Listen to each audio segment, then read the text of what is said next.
Hello, everyone. Welcome to the Mio1 MMA podcast, recapping UFC Perth, which happened on Saturday. It is Monday today. Normally, I do these on Sunday, but I had a busy Sunday with a sporting event, so there's your reasoning.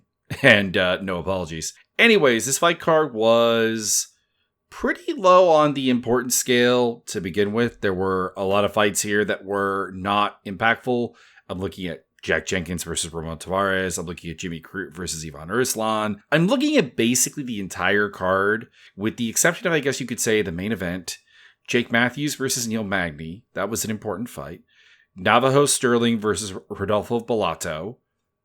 That was a reasonably important fight. And then further on down, maybe Colby Thickness versus Josiah Musasa, if he can ever, if the latter can ever fix their stuff. And then, Michelle Montague and Luna Carolina and Alexa Thainara versus Loma Lugbubi. Those were about the only fights that I think had specific value to the UFC going forward. The rest were just there to, hopefully, best case scenario, be entertaining, but not really be anything that's going to direct things in the future. And I'm left with that impression still.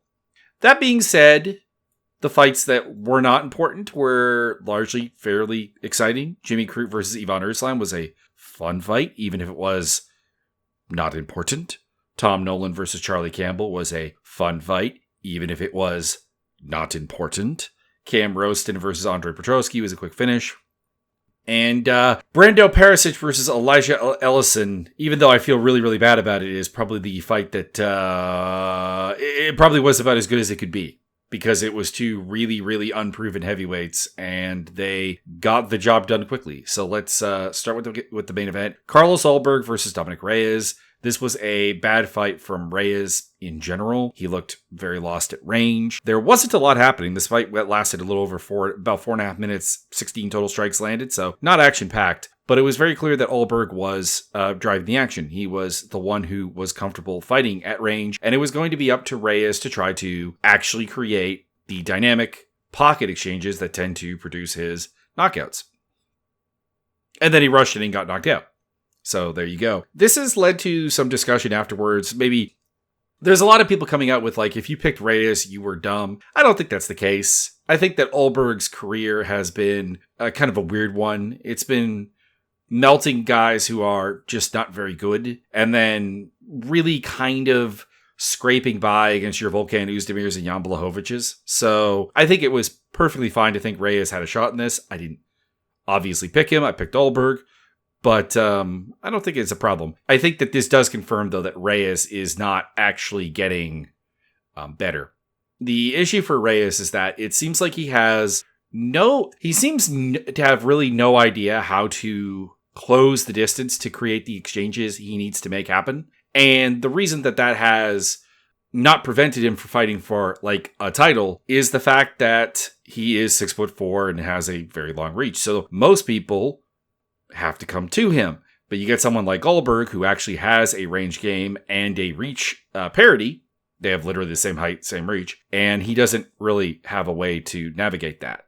And Reyes's good wins, even though the wins against fighters that you would say are legitimately decent, are against guys who don't have that ability. They have Nikita Krylov, who rushed it and got knocked out. There's Anthony Smith, who is Anthony Smith. It's Dustin Jacoby, who does not have the reach parity to compete with him and has to, at some point, kind of come into that fire zone.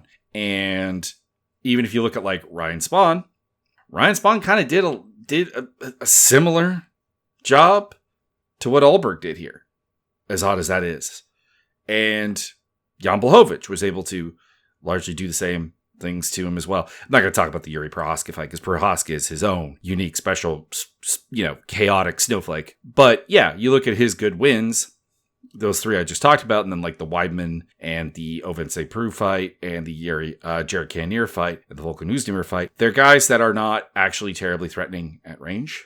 OSP and Oezdemir can fight at range, but they're not dangerous. That's not where they do the thing. That's not where they create the thing. So you can feel comfortable there. And Cannonier is just too short. Weidman's a middleweight. It confirmed all the negative sides of this. And now the interesting thing is that the conversation on Twitter then becomes people trying to say, well, it's just that Reyes has a bad chin. I think that's being far too charitable, because I don't think the chin is the issue. I think it's his entire approach to defense and how he can make the fight that he wants happen. And it's only because he's a 205er, a division where athleticism and power can carry you a long way, that masked this to the point of getting a title shot. And I would consider picking Reyes against much of the division, but I'm probably not going to pick him against anybody who has competence and the ability to keep range. He needs people that come to him to get slaughtered. And Ulberg didn't have to. As for what does this mean for Ulberg? I don't know. Like, obviously it puts him on the knocking door of a title shot. Like, I understand that, like, this win and the fact that he's won 9, I think it's 9 in a row, and the fact that he is going to be ranked as, like, a top 5 guy, and he's on the short list for a title shot, obviously that all helps him. But in terms of, like, what does this mean in terms of changing my application and my thoughts of his skill set, and how it should change your guys' view of his skill shot, I don't think there's anything there. I think this fight is more about Reyes' failures than Ulberg's success. That being said, Ulberg still remains a big hitter with good size and at least a fairly fundamental understanding of range striking, which we just been through, is not super common in the division. I would still pick him to lose to Alex Bahia. I would still pick him to lose to Magomed Ankalaev, but it's probably about it. No one else really comes to mind. Like, the next best person at, like, range like that is Jan Blachowicz, who he did beat and is 42 years old and just slowing down. So there is that. Him versus Jamal Hill. Like, so here's the thing, is it's not that Jamal Hill is, like, a good tactical test. He's kind of like a Reyes test again, where, like, his game is about people having to come to him, but Hill does at least have durability. So I guess that would be interesting. And then, like, maybe something with Khalil Roundtree. I guess that kind of, like, area. But I don't know. I don't see him winning a title, which I guess, like, was the thing that maybe he could prove here. Jimmy Crute versus Ivan Arslan. This was Arslan having his way with Crute on the feet, because everybody does. Essentially, everybody does land really, really clean with Jimmy Crute. But then Arslan's fight IQ absolutely failed him, because he had some early success. And he gets taken down, fights his way to a standing position, but he never breaks away from Crute. Like, he kind of keeps grappling with it. And, like, particularly in the final sequence that led to the eventual submission, Arslan, rather than escape, he tries to wrestle back against Crute and then gets taken down. He gets his back taken and then gets basically camel clutched. He make him humble, Iron Sheik style. And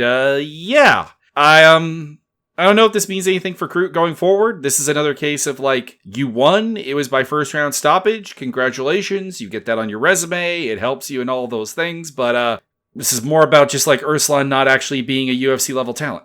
And I still don't know why he was signed. Like, he was 2-2 in his last 4 in KSW. Like, I don't understand. It's just, it doesn't make any sense whatsoever why he got signed. So congratulations to Jimmy Crute. And it's good to see him winning, I guess, but I don't know. It means nothing. It was reasonably entertaining, and a camel clutch, like, submission is, I guess, kind of cool. Then we get to Jack Jenkins versus Ramon Tavares. I don't have anything to say about this fight. Tavares had nothing for Jenkins. I didn't expect him to have anything for Jenkins. The only round that I thought was, I scored all 3 rounds for Jenkins at the end of the day. There's not really much to talk about here. I'm not going to say he blew him out or anything, but, like, there was at no point that Tavares was really, like, finding a way to actually, like, change the tide of things. He was talking about in the lead up to this fight about, like, trying to weaponize Jenkins's bad decisions as a grappler against him, which is a good idea, but it's an idea that he had absolutely no tools to actually exploit or do anything.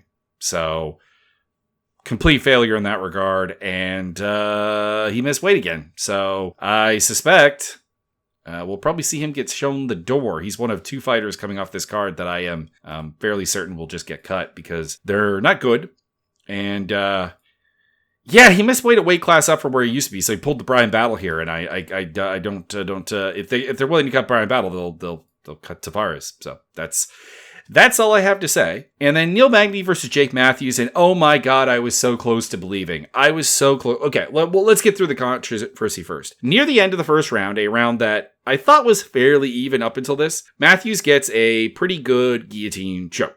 And he's choking Neil Magny, and it looks like the ref's coming in to stop it because he thinks Magny is out, which I thought was the wrong move because I thought he was definitively still there. I didn't think he was even. I don't want to say he wasn't in danger, but like I don't think he was out. And because the horn blew, I think the referee went back on his decision. So like in a sense, this fight should have been over, and this fight should have been a win for Jake Matthews. Not that I think he had him, not that I think he choked Magny out, but because the referee should have stopped the fight like he meant to. And instead, we went into a second and third round. Matthews looked good in the second round. And like, he had me believing, I'm like, oh my God, he actually knows how to do the thing. He knows how to avoid the Magny trap. He's just going to land some good strikes when he comes in the pocket and then like do some things and get takedowns and be on top and be aggressive.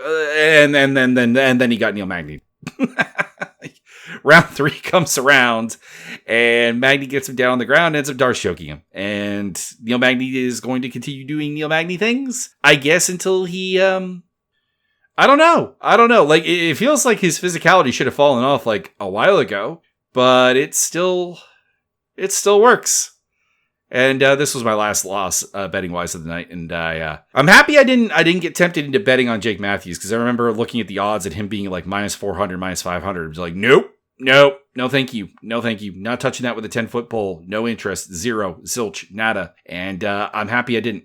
I'm happy I avoided that. So Matthews was the only Australian New Zealander fighter to lose on the card, so that's a shame. But at the same time, I don't know. He just seems like kind of a dickbit weed. Like there's just like Jake Matthews, for those who do not know, had a lot of family support. Not necessarily a rich family, but a lot of family support in his like journey as a fighter. Kind of a family business type thing. Kind of an Australian Sage Northcutt type of deal. And he kind of like really belittles fighters who are going through financial struggles that don't have that safety net, don't have that support, don't have a dad who's going to buy them rental property to make money off of. So in that regard, I guess I'm kind of happy about it, but it is also still very disappointing to see anyone fall into the Neil Magny thing. And again, I'll detail what the Neil Magny trap is. It's very, very simple. This guy is tall. He is long. He is uncomfortable to strike with at range, but he is not good at it. You just have to find the pocket and work him over and kick him in the legs. And Matthews did that like twice. I was like, more of that. More. Because he is very bad. Hang on. How many, check your UFC stats here real quick. I need to know. What was the leg kick count? It was 3. 3 of 4 attempted. Oh my Lord. Come on, man. Come on. Do it more. Then we get to Charlie Campbell versus Tom Nolan. They didn't give Charlie Campbell a knockdown, which I think is absolutely incorrect, because I think he definitely had Nolan significantly hurt. But yeah, Nolan fought his way through this, and the fact that Campbell is really brutish and raw was his undoing, because like he cannot reliably string together a combination. Like I feel like honestly, if he could do that, this would have been a knockout for him. This would have been a TKO. This would have been a win for me. But Nolan's landing some cool stuff. Like, there's some fun aspects of Nolan. Like, he lands this like spinning back kick to the body. It's pretty cool. And like, I like the body work. I like the creativity. It's just his head doesn't really move, and he's not that durable, and he has to recover every single time. Like, this guy got dropped by Victor Martinez. That's bad. And ends up getting his back at RNC and Campbell. So congratulations, Tom Nolan. Big win for the Big Train. What is his nickname again? Is it literally just Big Train? I'm trying to remember here. It's something like that. Yeah, Big Train. So big win for the Big Train. And I don't know. I still find myself not really tempted to pick him moving forward, just because there is that general off switch. And it feels like if he fights a UFC-ready physical and technical fighter, he will lose. It's just unfortunately that with the way the Contender Series has gone as of late, there's a lot of guys in the lightweight division that don't meet that criteria. There's Vyacheslav Borsho, who has massive problems, massive gaps in his game. There's Charlie Campbell and Alex Reyes, who maybe have the physical attributes of a UFC lightweight, but do not have the technical aspects. And then there's Victor Martinez, who might have the technical aspects of a lightweight, but not the physical ones. So there are people you can pick off and win, but I'll throw it out here. Next time Tom Nolan fights, I'm probably going to pick against him again.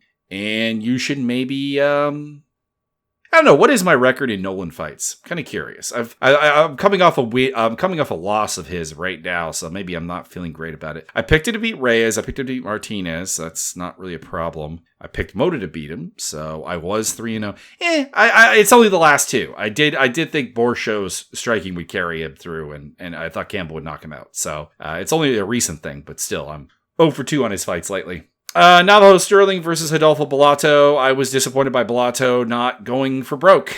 Is what it comes down to, because he was clearly down 2-0. Sterling had outlanded him in both quality and quantity. He had controlled him. He had gotten the better of the wrestling, about 3 minutes top control in round 2. And in round 3, Bellato needed to go for broke, and he didn't. It was his most active round, slightly, but that was about it. He was trying to push for like takedowns and stuff, and they were not working, and he got one.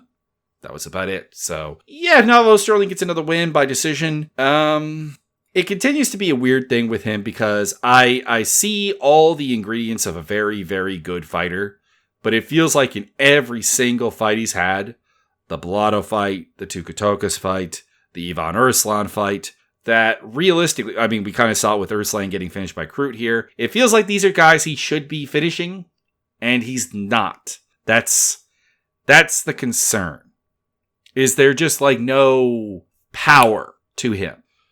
Because it's not even like he's hurting these guys and they're showing great toughness to survive or anything. Like it's not really on the table. Like they're absorbing a lot of shots from him. Like a lot of volume. He's landed 110 significant strikes, 81 significant strikes, and 78 significant strikes. So the guy got hit least was Tukatokas.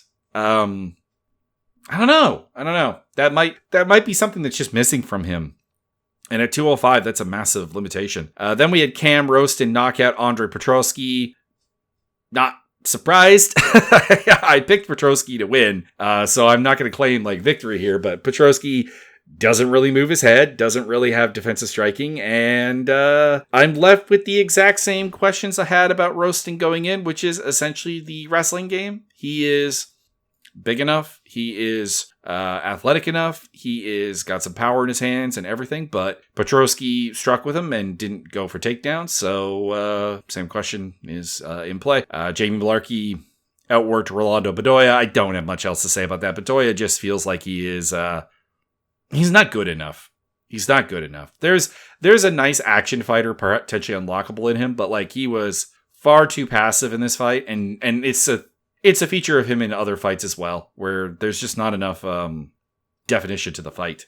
So that's a problem. Colby Thickness versus Josiah Musasa. I've watched this twice, and I still feel like Musasa did win. I gave Thickness the first round. No doubt about that. He almost finished it. Got the takedown. Got 2 minutes and 43 seconds of top control. Was landing good ground and pound. Legitimate submission attempt, etc. Very good round. Very dope. Musasa cannot grapple. This man is a very rare UFC fighter who cannot grapple at all. He does not know what to do. It's all okay. I'm strong. I'm explosive. I just have to wait until he does. It's Derek Lewis grappling at a lower weight class, and it's not good. It needs to improve. And round 2 I gave to Musasa. He landed more shots. He stopped 3 takedowns. He had Thickness hurt quite badly, particularly to the low kicks. And then I thought he was winning round 3. I gave him round 3 because of the damage that he did in the first 2 minutes. Now, I understand that live, I didn't realize it was 3 minutes of top control for Thickness, but I don't know. I don't think he did enough with the top control. Am I crazy? I might be crazy, but I might really be hoping for Musasa to turn into something. But I mean, win or lose here, regardless of whether he lost this fight or not, he has to. I guess in a way, I'm happy he did lose because he needs to treat this as a loss because Thickness is not a great wrestler or a particularly great grappler. or a particularly great athlete. And he was able to, when he was able to make it a grappling fight, absolutely pants Musasa like high school kid bullying an elementary school kid style. That needs to work. He needs to go somewhere, because it's not going to happen at the gym he's at. I'm afraid no. He's going to have to go somewhere to just kind of take a lot of time off. Take like a year off fighting and just train, not grappling particularly, but anti-grappling, grappling, like learning how to do things on the ground. That's what he needs to do, because every physical checkbox you want for a really, really good fighter, he has. Power, he's got it. Low kicks, he's got it. Creativity on offense, he's got it. A decent like feel for distance and range management, he's got it. Defense needs a little bit of work, but like that's very standard. But the grappling, whew, you do not need to be an expert grappler. You do not need to weaponize that for yourself. But my God, you need to do better than this. Whoa. So I guess I'm happy he lost. And I want money on it, so there you go. But a concerning fight for thickness as well, because I don't, as much as the Alexander Volkanovski connection and everything, I don't think he has the physical tools to be competitive at this level. And then Michelle Montagu versus Elena Carolina. Montagu looked good. She got top position. She worked for some submissions. She got some good ground and pound in. Pretty vicious. She went 15 minutes. Are there problems? Yeah, sure. Her stand-up needs work still, and her ability to close the gap also needs a lot of work. But outside of getting cut by some elbows from bottom by Carolina, this fight went about as well as could be expected. So there's work to be done, but this is 135. We've been dying for like a prospect for a long time, and she is the closest we've had, which is sad because she's 31 years old. Brando Perisic and Elisha Ellison don't have anything to say about this fight. Perisic knocked him out and looked like the more prepared fighter. Maybe he is something. I said this coming into this. Maybe both of these guys are something. Maybe like they clearly have a little bit of power and a little bit of explosiveness and whatever. I've changed my mind on Ellison. I don't think that there's anything there. He is very, very, very, very clumsy. And it just took facing somebody who had basic coordination to make it very obvious. And Perisic, I don't know. I don't know if this win proves anything, but I'm interested to see the next one. Both of these guys had like a sad story, though, to be on this, because here's what I'm going to say. UFC fighter pay is obviously something I talk about a lot, and I argue with people about a lot. And I would like to point to Perisic as an example of why this is a conversation to be had. This guy took out a $100,000 loan. Now, he didn't say if that was Australian dollars or New Zealand dollars or whatever. I don't know, which is not American dollars, but a $100,000 loan is still very significant to train. And that's something I think people really, really forget, is that the preparation for the fight, the camp, the getting to the technical level of this is expensive. It's like they come up with the whole like, well, man, I would do a fight for $20,000, 10 and 10, 3 times a year and make a living. No, you wouldn't, because there's costs associated with that. There's the cost of the gym. There's the manager share. There's the coach share. It's a big deal. It's an expensive process, and I would just like people to actually admit that. And then with Ellison, there's a whole suicidal ideation. This guy clearly is not in a good place life-wise. So I get that that fighting helps him deal with that, but like professional therapy probably actually be the answer, not being a UFC heavyweight. That's it's not going to work out all that well. Loma Lukebumi, Alexa Thainara was essentially just Thainara being too big for Lukebumi. It's not that Thainara doesn't have skills. She does, absolutely. It's not about just being big, but it's the classic problem for Loma, is that she just has no margin for error against anybody she fights at 115. It just doesn't work. She got taken down in all 3 rounds. She got held down for more than half the round in all 3 rounds. She got not necessarily out-grappled on like a technical level, but just kind of like big sistered on the ground by Thainara, who did her thing and got a win. And she's got everything you need. She's physical, everything. Her stand-up needs work, but like she's aggressive about it and seems to not panic. So that's good. And Loma, it's not that she can't be better. It's just that like until atom weight becomes a thing in the UFC, this is what we're doing. She's gonna beat the people that don't belong in the UFC strawweight division, and she's gonna lose to the people who do actually belong in the UFC strawweight division. And if you look at her record in the UFC, it's beating Estela Nunes, it's beating Bruna Brazil. Okay, Bruna Brazil maybe belongs. It's a weird case. Bruna Brazil's got some serious problems, but there's like potential there. But like Elise Reed, who's not athletic enough, Denise Gomez, who is just kind of a big puncher, Sam Hughes belongs. I'll take that back. But Sam Hughes is like the other Loma Lugbumi in the division, essentially. Jinyu Fry has the physicality, but not the pace. Alexander Albu had probably the physicality, but not the technique. And then losses to Angela Hill, Lupi Godinez, and Alexa Thainara. So this is what we get. And embarrassment for Justin Tafa on this card, who apparently was like 8 pounds off of heavyweight and had to pull out of his fight with Louis Sutherland. We also lost the Oban Elliott Jonathan McCalla fight that I was looking forward to when Elliott got ill off of weight cutting. So that's not good, but that's the first issue we've seen with Elliott, I think, to date. So not so worried about it, but like Tafa's had issues with weighting before, and it's heavyweight. If you can't make heavyweight and you're 6 feet tall, please get rid of him. And like the problem with both the Tafa brothers is there's no game plan for them to get any better. So I have no interest whatsoever.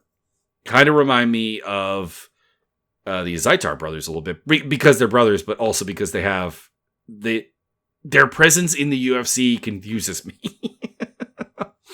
Because there's nothing about them in the cage that suggests that they are good enough for this. And nothing about them out of the cage suggests that they're trying to be good enough for this. So, there you go. Anyways, social media down below. I'll be back with picks for UFC. We're on 320, right? It's the... let me quickly just check out the card here and see if there's anything I'm super hyped about. It's the Pereira versus Ankalaev rematch. Merab versus Sandhagen. Roundtree versus Prohaska is a good fight. Aside from that, I'm here to watch Atiba Gauthier style on somebody again. And not really. The rest is kind of weak. For a pay-per-view, this is not great. I know people will say, well, what about Josh Emmett versus Yusuf Zalal? Not to spoil it too much, but I think Yusuf Zalal might just kind of neutralize Josh Emmett, because that is on the table. Anyways, have a good day, everybody. Enjoy the next round of fights. And probably not relevant once you're listening to this, but I'm really cheering for Garrett Wilson and the Denver Bronco defense in football fantasy. Come on, I want to beat Sean. Have a good day.